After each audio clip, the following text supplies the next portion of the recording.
안녕하세요.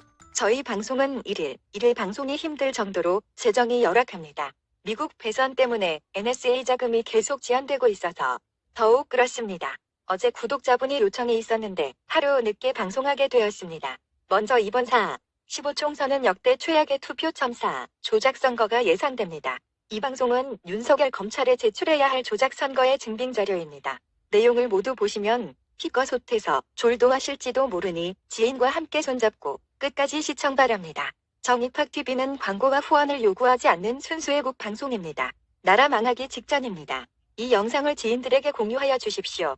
방송에 앞서 구독과 좋아요, 알림 설정은 자익들의 선거 조작을 낱낱이 드러내어서 줄줄이 깜방 보내는 행운이 따를 것입니다. 우선 미국, 영국, 독일, 프랑스 등 해외 교포가 가장 많이 사는 나라에 대해서 정부가 무한 대령을 핑계로 재외선거를 모두 중단시켰습니다.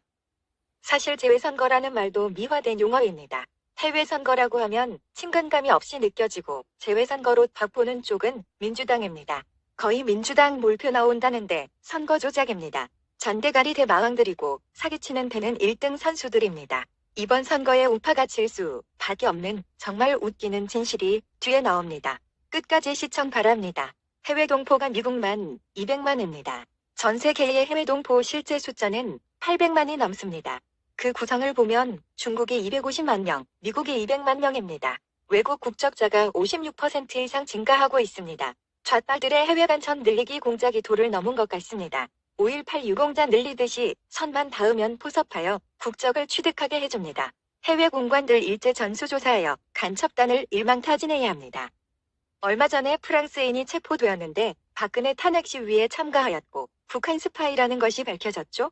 이런 숫자만 보아도 이번 4.15 총선은 남한 좌우익의 대결이기도 하지만 한반도 전쟁을 앞둔 미중 선거전쟁입니다. 해외 동포 800만이 들고 일어나야 할 중대사건입니다. 그 중대함의 이유를 지금부터 밝혀보겠습니다. 전 세계의 해외 동포 평균 투표율은 23.8%로 나왔습니다. 그런데 캄보디아나 베트남, 중국 등의 동남아 공산 국가에서는 평균 투표율이 50%가 넘게 나왔습니다. 이거 뭔가 냄새가 나지 않습니까? 전부 북한 공산당, 중국 공산당과 관련이 많은 국가들 아닙니까? 이것은 미국 교포에게 중앙선관위가 보낸 선거 통지문입니다. 당시 미국 시간 3월 30일 오전 11시인데 2시간 전에 선관위의 공식 문서 통보를 받았다는 것입니다. 선관위가 첨부한 파일의 내용을 보니 정말 황당합니다. 내용은 재외국민 투표가 취소되었지만 귀국해서 투표는 할 수 있는데 4월 1일까지 귀국해서 귀국 신고를 하라는 것입니다. 당일이 3월 30일인데 4월 1일까지 한국으로 들어오라고 했다니 말이 됩니까? 한국은 미국보다 시차가 14시간 빠릅니다. 즉 벌써 한국 시간으로는 3월 31일인데 4월 1일까지 들어오라고 한 겁니다. 24시간 남았고 비행기 시간이 14시간인데 10시간대로 한국행 비행기를 타야만 투표를 할 수가 있다는 소리입니다. 그냥 대놓고 투표하지 말라는 소리입니다. 그런데 지난 방송에서 전세계 호남양우회는 실어 날랐을 가능성이 있다고 제보하였는데 이건 국민혈세 특혜 공작입니다. 미치고 폴딱 뛸 문제는 투표 정보를 너무 늦게 알려줬다는 것입니다. 적어도 일주일 전에는 알려줘야 준비를 할 것 아닙니까? 2시간 전에 연락 받았으니 모든 생계를 팽개치고 옷 갈아입고 맨몸으로 가도 제 시간에 도착 못합니다.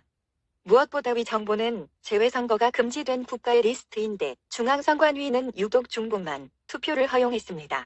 리스트에 중국은 없죠. 해외 공관은 무한폐렴 때문에 재외선거를 중지시켰다면서 무한폐렴의 발상지이고 감염국 1위인 중국만 투표를 실시한다니 이건 대놓고 선거 조작하겠다는 소리 아닙니까? 중국에서는 한국 국적을 취득한 조선족 30만, 기타 220만이 중국 공안의 지령을 받고 일본 투표하러 갈 것입니다. 그러니까 중국만 중지를 안 한 것이죠. 미국에는 전라도민이 많고 좌익도 많지만 문재인이 싸놓은 똥이 워낙 많아서 좌파표보다는 우파표가 많이 나올 것 같으니까 중지시킨 겁니다. 게다가 사전투표함을 국내 수송하면 들통날 것 같으니까 현지 개표한다고 합니다. 윤석열 검찰은 특혜를 준 중국발 선거 조작 사건을 전수조사해서 반드시 파헤쳐야 합니다. 또 해외 동포들이 국내 사정을 어떻게 알고 올바른 투표를 하겠습니까? 이번에는 후보 난립의 군소정당이 많아서 투표용지가 48cm짜리도 있습니다. 내국인도 똥인지 된장인지 우리무중인데 말입니다. 결론적으로 재외선거 제도는 국회 청원으로 반드시 무효화시켜야 합니다. 이번 선거에는 우파들은 간첩이 되어야 합니다. 독재 간첩 정권하에서는 간첩처럼 소리 소문 없이 투표장 주변에 숨어서 조작 선거를 감시해야 합니다. 진성 간첩과 우파 간첩의 대결입니다.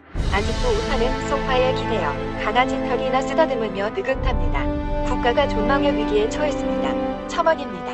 방송 언론들은 조작 선거 성공으로 이미 정부 쪽에 붙는 눈치입니다. 이런 조작 선거가 판을 치고 있으면 고발 정신으로 올바른 보도를 하는 것이 언론의 기본 자세 아닙니까? 기가 찹니다. 문재인은 얼마 전에 조선일보를 극찬한 적이 있었습니다. 이 끝은 말 잘 안 들으면 조선 쪽 공원에서 죽여버리겠다. 예전에 셀카 비디오 찍어놓은 것과 발리겠다는 협박입니다. 이 친구의 말은 거꾸로 해석하면 답이 있습니다. 윤석열 검찰총장 임명식 자리의 발언도 비슷했죠. 제 입으로 살아있는 권력으로 조사하라 해놓고 청와대를 조지니까 드림팀이 깨졌다고 호해합니다. 지소미아 파기에 실패하니까 못된 똥 옷을 입고 아차산에 올라가서 내 본심은 그게 아니라고 시진핑에게 사인을 보냅니다. 전형적인 간첩의 행동 양식입니다. 말과 행동의 앞뒤가 안 맞는 것입니다. 이번 선거는 역대급 투표 참사로 역대급으로 관광갈 놈들 많습니다. 문재인이 여기저기 싸질러 놓은 놈이 하도 많아서 윤석열 검찰이 제대로 수사할 수 있을지도 의문입니다. 이럴 때일수록 우파는 100% 손에 손잡고 투표장으로 가야